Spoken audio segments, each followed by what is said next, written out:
പ്രശാന്ത്, ഒരാൾ സമാധി അടയാനും സമ്മതിക്കത്തില്ലേ കേരളം? സമാധി അങ്ങനെ ആയിത്തീരണം എന്ന് നേരത്തെ തന്നെ മുൻകൂട്ടി തീർച്ചപ്പെടുത്തിയിട്ടുണ്ട്. അങ്ങനെ സമാധി വരിച്ചതായിരിക്കാം അല്ലേ? അല്ല, അതിനകത്ത് ഈ നമ്മുടെ നാട് പ്രാകൃതമായ നാടൊന്നുമല്ല. ഇതിനകത്ത് പറ്റിയൊരു കുഴപ്പമെന്ന് പറഞ്ഞാൽ സമാധികൾ ഇതിനു മുമ്പ് നടന്നിട്ടുണ്ടല്ലോ. നമുക്ക് ഏറ്റവും അവസാനം നമുക്ക് അറിയാം, ഏറ്റവും പറയാൻ പറ്റുന്ന സമാധി ഗുരുദേവൻ്റെ സമാധിയായിരിക്കും. അദ്ദേഹം സമാധിയാവുന്നതിന് വേണ്ടി ഒരു ദിവസം മൊത്തവും അല്ലെങ്കിൽ ആ ഒരു സമയത്തിന് വേണ്ടി കിടന്നു ഭക്തന്മാരെടുത്തിരുന്ന് നാമം ജീവിച്ചു. ആ ഒരു സമയമായപ്പോൾ അദ്ദേഹത്തിൻ്റെ ജീവൻ പോയി. വളരെ കാലം മുമ്പേ അദ്ദേഹം ഞാൻ ഇന്ന ദിവസം സമാധിയാവുമെന്ന് പറഞ്ഞിരിക്കുകയാണ്. അത്രയ്ക്ക് വലിയ ദിവ്യന്മാർ അവരുടെ ജീവിതം എന്ന് പോകണമെന്ന് തീരുമാനിച്ച്, അല്ലെ പ്രാണനെ ശരീരത്തിൽ നിന്ന് വിടുതൽ വരുത്തുന്നതിന് വേണ്ടിയൊക്കെയുള്ള അത്രയ്ക്കുള്ള ശക്തി അവർക്കുണ്ട്. കാരണം നമുക്കൊന്നും നമ്മുടെ പ്രാണനെ നമ്മുടെ ശരീരത്തിൽ നമ്മൾ ആഗ്രഹിക്കുന്ന സമയത്ത് വേർതിരിക്കാനൊക്കത്തില്ല. അവർക്ക് പ്രാണനെയും ശരീരത്തെയും ഒക്കെ വേർതിരിക്കാനും, അല്ലെങ്കിൽ ഈ പ്രാണൻ ഇറങ്ങി വേറെ ഇടത്ത് പോയി അങ്ങനെ പല രീതിയിലുള്ള സിദ്ധികളും, അല്ലെങ്കിൽ പ്രപഞ്ചത്തിന് തുല്യമായ അതിനപ്പുറത്തൊക്കെ ഒരു അവസ്ഥയിലേക്ക് പോകുന്നൊക്കെ ആൾക്കാർ. ആ അവസ്ഥയിൽ എന്താണെന്ന് പോലും വ്യാഖ്യാനിക്കാൻ എനിക്കറിയത്തില്ല. എനിക്കറിയാവുന്ന എന്തുണ്ടെന്ന് കാര്യം പറഞ്ഞു. അപ്പോൾ ഇതിനകത്ത് ഈ ഗോപാലസ്വാമി അല്ലേ, ഗോപൻ സ്വാമി, ഈ ഗോപൻ സ്വാമി ഒരാളുടെ പൂർവാശ്രമമൊന്നും നമ്മൾ തിരക്കേണ്ട കാര്യമില്ല. വാത്മീകിയുടെ പൂർവാശ്രമം എന്ന് പറഞ്ഞാൽ എന്തുവായിരുന്നു? അതെ. അപ്പം നമ്മൾ അദ്ദേഹത്തിന് ചുമട്ടുതൊഴിലാളി ആയിക്കോട്ടെ, അദ്ദേഹം കൈത്തറി തൊഴിലാളി ആയിക്കോട്ടെ, അതിന് മുമ്പുള്ള കാര്യമൊന്നുമില്ല. അതിന് ശേഷമുള്ള അദ്ദേഹത്തിൻ്റെ ജീവിതവും നമുക്കറിയത്തില്ല. നമ്മളിതിനകത്ത് കഴിഞ്ഞ ദിവസം ചർച്ച ചെയ്തതെന്ന് പറഞ്ഞാൽ, നമ്മൾ ഇതിനകത്ത് ന്യായം അന്യായം ചർച്ച ചെയ്തെന്നേ ഉള്ളൂ. എന്ന് വെച്ചാൽ അദ്ദേഹത്തിൻ്റെ മരണം അദ്ദേഹത്തെ ഏത് രീതിയിൽ വേണേലും സമാധി ഇരുത്താം. തിരുമേനിമാരെയൊക്കെ ഇരുത്തിയാണ് നമ്മൾ അടക്കുന്നത്, ഈ ക്രിസ്ത്യൻ തിരുമേനിമാരെയൊക്കെ.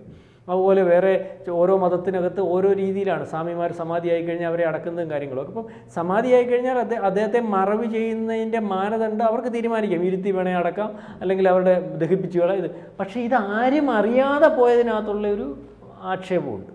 ആരും അറിഞ്ഞില്ല, അദ്ദേഹം മരിച്ചതിന് നാട്ടുകാർ അറിയുന്നില്ല, വീട്ടുകാർ മാത്രം അറിയുന്ന ഒരു പ്രക്രിയ എന്ന് പറയുമ്പോൾ അതിനകത്ത് സംശയം ഉടലെടുക്കുന്നതിനകത്ത് തെറ്റ് പറയാൻ പറ്റത്തില്ല. പക്ഷേ ഇപ്പം അറിഞ്ഞു വരുന്നതെന്ന് പറഞ്ഞാൽ ഇതിനകത്ത് ശരിയല്ലാത്തൊരു നിലപാടുണ്ട്. ഇതിനകത്ത് ഒരു സമൂഹത്തിൻ്റെ ഭാഗമായിട്ട് നിൽക്കുന്ന ഹിന്ദുവോ ക്രിസ്ത്യാനിയോ മുസ്ലിമോ, അല്ലെങ്കിൽ സമൂഹത്തിൻ്റെ ഭാഗമായിട്ട് നിൽക്കുന്ന ന്യായം അന്യായം പറയുന്ന ഒരാളും ഈ സമാധിക്കകത്തെ പരിശോധന വേണമെന്ന് പറഞ്ഞപ്പോൾ വേണ്ടാന്ന് പറഞ്ഞില്ല. ചില പ്രത്യേക താല്പര്യമുള്ളവർ പറഞ്ഞു, അല്ലെങ്കിൽ അതങ്ങനെ എങ്ങനെയാണ്, അല്ലെങ്കിൽ അവിടെ ജാതിയും മതവും കൊണ്ടുവന്നു. അപ്പം നമ്മളെല്ലാം അതിനകത്ത് ഒരു സംശയം നമുക്ക് തോന്നി. കാരണം ഈ സ്വാമി സമാധിയായോ ഇല്ലയോ എന്ന് ഇവിടുത്തെ ഹിന്ദുവിന് അറിയണം, അല്ലെങ്കിൽ അദ്ദേഹം മരിച്ചതാണോ, അല്ലെങ്കിൽ ഹിന്ദുവിനറിയണം, അല്ലെങ്കിൽ ഈ എല്ലാ ജനങ്ങൾക്കും അറിയണം. കാരണം ഒരു സ്വാമിയുടെ പേരിൽ ഒരാളെ അപായപ്പെടുത്തിയാണെന്ന് അറിയണ്ടേ, അതിന് ഉപയോഗിക്കുന്ന പേരാണെന്ന് നമുക്കറിയണ്ടേ. അതുകൊണ്ട് നമ്മളതിനകത്ത് വ്യക്തത വരണം. കാരണം ഇതിനകത്തൊരു ദുരൂഹമായ കാര്യങ്ങൾ ആൾക്കാർ പറയുമ്പോൾ അതിന് തോന്നിക്കുന്നത് പോലെ അതിൻ്റെ ചില കാര്യങ്ങൾ വന്നു.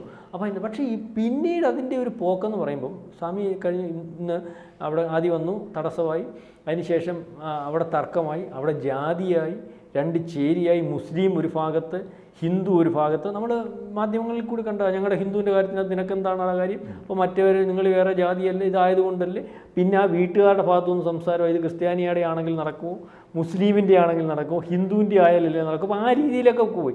ഇന്ന് സ്വാമിയെ കൊണ്ട് അവിടുന്ന് എടുത്തു, നിയമപരമായിട്ട് എടുക്കണം, നമ്മുടെ രാജ്യമാണല്ലോ. അപ്പം സംശയം വന്നാൽ ഒരു മർഡർ അങ്ങനെ തന്നെയാണ് എടുത്തു പരിശോധിച്ച് സ്വാമി മരിച്ചു പോയതാണ്. ആരും അതിനകത്ത് ഇടപെടിയിലും കൊലപാതകം ഒന്നും പോസ്റ്റ്മോർട്ടം റിപ്പോർട്ടിനകത്ത് വരുന്നില്ല. പക്ഷേ സാർ ശ്രദ്ധിക്കേണ്ട ഒരു കാര്യം എന്ന് പറഞ്ഞാൽ, ഇത് ചേരി തിരിയുന്നു, ഇത് ഹിന്ദു ആവുന്നു, ഹിന്ദു ആയതുകൊണ്ട് ഇവൻ്റെ ശവം എങ്ങും മൂടണ്ടാൻ തീരുമാനിക്കുന്ന രീതിയിലേക്ക് അവിടെ ചില ആൾക്കാർ കൂടുന്നു. ഞങ്ങൾ എടുപ്പിക്കും, അല്ലെങ്കിൽ കാണിച്ചു തരാം സ്വാമി, അല്ലെങ്കിൽ അമ്പലം അവിടെ വേണ്ട, ആ രീതിയിലേക്ക് ആ പ്രദേശത്ത് വ്യക്തമായിട്ടങ്ങ് പറഞ്ഞാൽ PFIക്കാരനും SDPIക്കാരനും നിൽക്കുന്നതായിട്ടാണ് ഇപ്പോൾ അറിയാൻ സാധിക്കുന്നത്. മാത്രവുമല്ല സാറേ, ഇന്നലെ തൊട്ട് മീഡിയ വൺ കാണിക്കുന്ന പരിപാടി എന്തോ, മീഡിയ വൺ ഈ ഒരു ഗോപൻ സ്വാമി എന്ന് പറയുന്ന സ്വാമിയുടെ കെയർ ഓഫിൽ ഈ മഹാഭാരതത്തിൽ, അല്ലെങ്കിൽ ഈ ഇന്ത്യ മഹാരാജ്യത്തിൻ്റെ പൈതൃകം പോലും സന്യാസിമാരുടെ പൈതൃകത്തിനകത്ത് വളരെ വില കൊടുത്തിരിക്കുന്ന, അല്ലെങ്കിൽ ശ്രേഷ്ഠമായിരിക്കുന്ന ഇന്ന് ലോകം മൊത്തവും അതിനെ അംഗീകരിച്ച് നിൽക്കുന്ന സമയത്ത് അതിനെ ചോദ്യം ചെയ്യുന്ന രീതിയിൽ, അതിനെ അവഹേളിക്കുന്ന രീതിയിൽ, അതിനെ ഇല്ലായ്മ ചെയ്യുന്ന രീതിയിലേക്കുള്ള ഒരു വാർത്ത കൊടുക്കുന്നു. ആ വാർത്തയ്ക്ക് പുറകിൽ കോടാനുകോടി ആൾക്കാർ കാണാനും കമന്റ് ചെയ്യാനും വരുന്നു. അതെന്താണെന്നറിയാമോ? ഇപ്പൊ ഈ മഹാകുംഭമേള നടക്കുന്നത് ഇവർക്ക് കൂടുതൽ അസഹിഷ്ണുത ഉണ്ടാക്കുന്നുണ്ട്. അതും കൂടി കൊണ്ടാണ് ഇത്തരത്തിലുള്ള വാർത്തകളിലേക്ക് അവർ പോകുന്നതെന്നുള്ളതാണ്. അല്ല, ഒരു അസഹിഷ്ണുത ഉണ്ടായിട്ടും കാര്യമില്ല. മഹാകുംഭമേളയ്ക്കകത്ത് വരുന്ന സ്വാമിയെ ഈ പറയുന്ന വർഗീയവാദികളായിട്ടുള്ള ആൾക്കാർ, അല്ലെ മുസ്ലിങ്ങളും അല്ലെ ക്രിസ്ത്യാനികളെ അല്ല നമ്മൾ പറയുന്നത്, അപ്പം ഇതുപോലുള്ള സുഡാപ്പികൾ എന്ന് പറയുന്നവന്മാരെ അവരുടെ രോമത്തിൽ തൊടാൻ ഇവർക്ക് പറ്റത്തില്ല. അല്ലെങ്കിൽ അവർ വിചാരിക്കുന്ന ഒരു കാര്യം 1000 ജന്മം ജനിച്ചാൽ ഇവർക്ക് നടക്കത്തില്ല. ഇന്നലത്തെ അവിടുന്ന് ഓരോന്ന് BBC റിപ്പോർട്ട് ചെയ്തുകൊണ്ട് പോവാണല്ലോ. ഇന്നലെ ഒരു സ്വാമി തീക്കകത്ത് സ്നാനം നടത്തുന്നത് ഇവിടുത്തെ ഏറ്റവും കൂടുതൽ ഇന്ത്യ മഹാരാജ്യത്തെ ഈ സംസ്കാരത്തെയും ഒക്കെ ഉൾക്കൊള്ളാൻ കഴിയാത്ത BBC വന്ന് അടുത്തിരുന്ന് ബോധ്യപ്പെട്ട് റിപ്പോർട്ട് ചെയ്തുകൊണ്ട് പോയിട്ടുണ്ട്. ഇവനൊരു തീക്കണലെ, ഒരു തീപ്പെട്ടിക്കൊള്ളിയേക്കകത്ത് ഒരു അല്ലെങ്കിൽ കെട്ട തീപ്പെട്ടിക്കൊള്ളി കാലിൻ്റെ വെള്ളയ്ക്ക് കുത്താൻ കഴിയുമോ ഈ പറയുന്നവർക്കൊക്കെ? പോയി വേറെ എങ്കിലും രഹസ്യമായിട്ടൊന്നുമല്ല, മായാജാലമൊന്നുമല്ല നടത്തുന്നത്. തീക്കകത്ത് സ്നാനം നടത്തുന്ന സ്വാമി ഇണീറ്റ് വരുമ്പം പുള്ളിയുടെ അകത്ത് തീയൊന്നും പൊള്ളിയിട്ടില്ല. അതിനുശേഷമാണ് കുളിക്കാൻ പോകുന്നത്. BBC എന്നുള്ള റിപ്പോർട്ട് ചെയ്താൽ ഇതേ രീതിയിൽ സന്യാസിമാരുള്ളപ്പം ഒരു സന്യാസി വിചാരിച്ചാൽ ലോകം മൊത്തം നശിപ്പിക്കാവുന്ന ശക്തി സന്യാസിക്കുണ്ടെന്ന് ഭാരതത്തിലെ സന്യാസിമാർ തെളിയിച്ചു കൊടുത്തിട്ടുള്ളതും ഇപ്പോഴും തെളിയിക്കാൻ പ്രാപ്തമായിട്ടുള്ള ആളുകൾ ഉള്ളിടത്ത് സന്യാസി ശ്രേഷ്ഠന്മാരെ മൊത്തം അവളിക്കുന്ന രീതിയിൽ മീഡിയ വൺ പോയി. ഇന്നലെ തൊട്ട് അത് കാണാൻ ആളുണ്ട്, അതിനെ സപ്പോർട്ട് ചെയ്യാനുണ്ട്, അവഹേളിക്കാനുണ്ട്.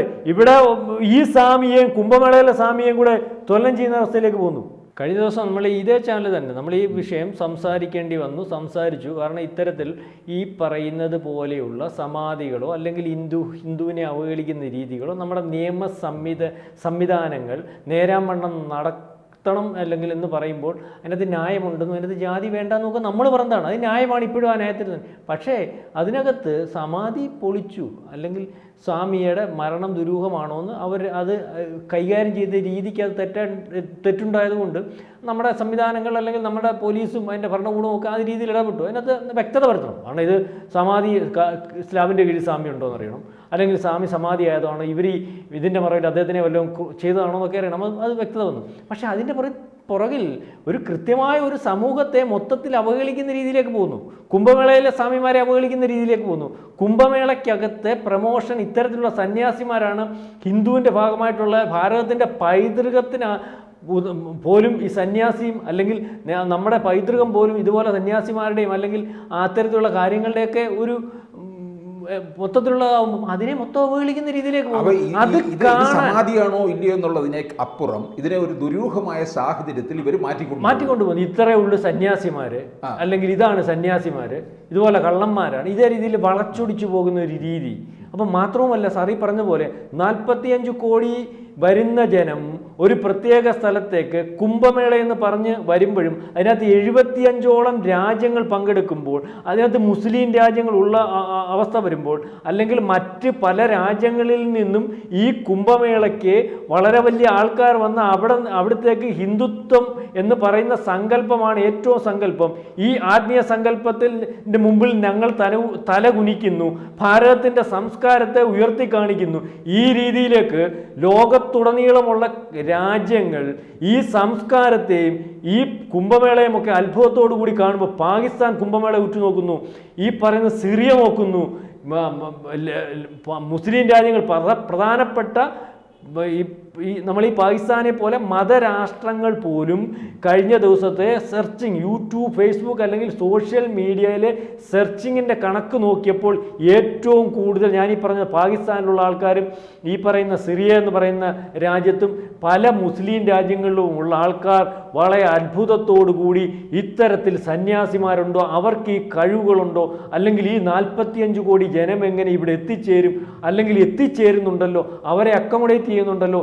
ഏറ്റവും ആദ്യത്തെ നിമിഷത്തിൽ സ്നാനം ചെയ്തത് 3.5 കോടി ജനം. ഇതൊന്നും ആൾക്കാർക്ക് ഉൾക്കൊള്ളാൻ പറ്റുന്നില്ല. ഇത് നേരിൽ കണ്ട് ബോധ്യപ്പെടുമ്പോൾ അത്ഭുതത്തോടു കൂടി നിൽക്കുന്നു. ഇതെല്ലാം വളരെ ചിട്ടയോടുകൂടി നടക്കുമ്പോൾ, ഇതൊരു സംസ്കാരത്തിൻ്റെ ഭാഗമാകുമ്പോൾ അതിനെ ഈ പറയുന്ന ഇതുപോലുള്ള ചില ചാനലുകൾ, ഇവിടെ നിരോധിക്കേണ്ട ചാനലുകൾ, ശരിക്കും വർഗീയത കളിക്കുന്ന ചാനലുകൾ, ഇവിടുത്തെ ജനാധിപത്യ സംവിധാനത്തിനകത്ത് വലിപ്പത്തിൽ മാത്രം നിൽക്കുന്ന ഏറ്റവും രാജ്യദ്രോഹപരമായിട്ടുള്ള കാര്യങ്ങൾ നിരന്തരം ചെയ്തിട്ടും ഇവിടുത്തെ ഈ ചന്ദ്രചൂഡ് എന്ന് പറയുന്ന സുപ്രീം കോടതി ചീഫ് ജസ്റ്റിസ് ക്ലെയിം ഉണ്ടായിട്ടും അഭിപ്രായ സ്വാതന്ത്ര്യം എല്ലാവർക്കും വേണമെന്ന് പറയുന്ന കൂട്ടത്തിൽ അതിനകത്തൊരു ഇളവ് വെച്ച് വീണ്ടും പ്രവർത്തിക്കാൻ അനുവദിച്ച ഈ ചാനൽ ഇപ്പോഴും അവർ ചെയ്തുകൊണ്ടിരിക്കുന്ന ജോലി ചെയ്യുന്നു. ധ്രുവീകരണം ഉണ്ടാക്കുന്നു, മതസ്പർദ്ധ ഉണ്ടാക്കുന്നു, നാടിനെ വിഭജിക്കുന്നു. വളരെ കൃത്യമായിട്ട് ഈ പണികൾ ഏറ്റവും അവസാനം ഗോപൻ സ്വാമിയുടെ കെയർ ഓഫിൽ വരെ ചെയ്തുകൊണ്ടിരിക്കുകയാണ്. നമ്മൾ ഈ കാണേണ്ടത് ഇന്ത്യയിലുടനീളം, ലോകത്തുടനീളമുള്ള ഇന്ത്യ എന്ന് പറയുന്ന രാജ്യത്തിനകത്ത് ഏറ്റവും ഇങ്ങേയറ്റം കിടക്കുന്ന കേരളം, ഈ കേരളത്തിനകത്ത് നിൽക്കുന്ന ആൾക്കാരാണ് ഇതിനകത്ത് ഏറ്റവും കൂടുതൽ ഇപ്പോൾ വർഗീയ ധ്രുവീകരണത്തെ പ്രൊമോട്ട് ചെയ്യുന്ന ആൾക്കാർ, അല്ലെങ്കിൽ അതിൻ്റെ ആളുകൾ ഉള്ളടം എന്ന് വരുന്ന രീതിയാണ്. വടക്കേ ഇന്ത്യയിൽ നമ്മളെക്കാട്ടി കൂടുതൽ പല ഘട്ടങ്ങളിലും പല ഇതുപോലെ വർഗീയ കലാപങ്ങളും അല്ലെങ്കിൽ യുദ്ധങ്ങളും അല്ലെങ്കിൽ ചേരുകയും പ്രശ്നങ്ങളും ഒക്കെ ഉണ്ടായിട്ട് അവർക്ക് അനുഭവമുള്ള രാജ്യങ്ങളാണ്. ഇവിടെ ഒന്നും അനുഭവിച്ചിട്ടില്ല. ഇവിടെ ഒരു മലബാർ കലാപമുണ്ട്, അനുഭവിച്ചതാ. അല്ലെങ്കിൽ മറ്റ് ഈ യുദ്ധങ്ങളും മറ്റേ ചേരിത്തിരിവ് കൊണ്ടുള്ള പ്രശ്നങ്ങളും അനുഭവിക്കാത്തപ്പം ഇവിടെ ഇതിൻ്റെ ഒരു ഉറവിടമാകുന്നു, ഇവിടെ ഇതിൻ്റെ ഒരു പ്രൊമോഷൻ്റെ സ്ഥലമാകുന്നു. ഇവിടെ ഏറ്റവും കൂടുതൽ ഇപ്പോൾ മലയാളത്തിലാണല്ലോ മീഡിയ വൺ ചാനൽ എന്ന് പറയും, അതിവിടെ വർക്ക് ചെയ്യുന്നതിന് അവർക്ക് ഗുണമുണ്ടാകുന്നു. അവരുടെ യൂട്യൂബ് ചാനലുകൾ ഈ പറയുന്ന വിഭാഗം ഏറ്റെടുത്ത് കമൻറ്റുകളും അതിന് അനുഭാവപൂർണമായ കാര്യങ്ങളും നടത്തി ഈ കാര്യം പ്രചരിപ്പിക്കുന്നതിന് വേണ്ടി വളരെ കൂടുതലായിട്ട് ശ്രമിക്കുന്നു. ഇതൊരു വല്ലാത്ത പോക്കാണ്. ഗോപൻ സ്വാമിയുടെ മരണം ദുരൂഹമാണോ അല്ലയോ എന്ന് അറിയേണ്ടത് ഒരാളെങ്കിലും സംശയം പ്രകടിപ്പിച്ചാൽ അത് ഗവൺമെൻറ് ഉത്തരവാദിത്തമാണ്. പക്ഷേ ഗോപൻ സ്വാമിയെ വെച്ചുകൊണ്ട് ഒരു പ്രത്യേക സമൂഹത്തെയും ഈ സംസ്കാരത്തെയും ഇന്ത്യയും ഇന്ത്യയുടെ പൈതൃകത്തെയും ഏറ്റവും വലിയ കുംഭമേളയും ഒക്കെ ഇല്ലായ്മ ചെയ്യുന്നതിനും അതിന് RSSൻ്റെയും BJPയുടെയും ഒക്കെ പേരാരെങ്കിലും പറഞ്ഞാൽ അതിന് പറയുന്ന പേരാണ് വർഗീയത. അത് അംഗീകരിച്ചു കൊടുക്കാൻ സാധിക്കത്തില്ല.